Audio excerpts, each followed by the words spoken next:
মধুপুর থানার ওসি দেবজিৎ চ্যাটার্জির নেতৃত্বে শনিবার বিকেল 4:30 কমলাসাগর মিয়াপাড়া এলাকায় 1,30,000 গাঁজা গাছ ধ্বংস করে মধুপুর থানা পুলিশ ও টিএসআর জওয়ান। জানা যায়, গোপন খবরের ভিত্তিতে মধুপুর থানার ওসি দেবজিৎ চ্যাটার্জির নেতৃত্বে মধুপুর থানার পুলিশ টিএসআর জওয়ান অভিযান চালায় মিয়াপাড়া এলাকায়।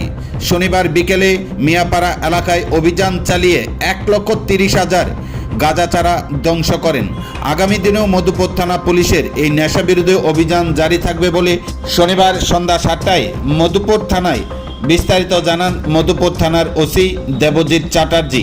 জানা যায়, নেশা কারবারিরা ইতিমধ্যেই কমলাসাগর বিধানসভা কেন্দ্রের মিয়াপাড়া এলাকায় বিভিন্ন জায়গায় গাঁজা বাগান তৈরি করতে শুরু করেছেন। আর পুলিশের কাছে গোপন খবর আসা মাত্রই পুলিশ সেই সমস্ত গাঁজা বাগানগুলি ধ্বংস করতে মাঠে নেমে পড়েন।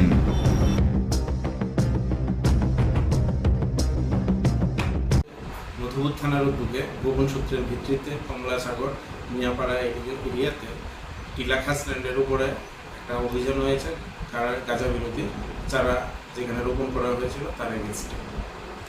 কেমন গাছ ছিল এখানে? এখানে প্রায় 1.3 লাখ চারা ছিল। আমরা সবগুলো এখানে ডেস্ট্রয় করেছি। কে কে ছিল স্যার? এখানে ছিল আমি ছিলাম, টিএসআর পার্সোনাল, থানার অন্যান্য অফিসার, স্টাফ, প্রত্যেকের সহযোগিতায় এটা সম্পন্ন হয়েছে। এই অভিযান কি থাকবে আগামী দিন? এটা অবশ্যই এটা শুরু হয়েছে এবং ভারতে থাকবে হচ্ছে। আপনার নাম স্যার? আপনার ইন্সপেক্টর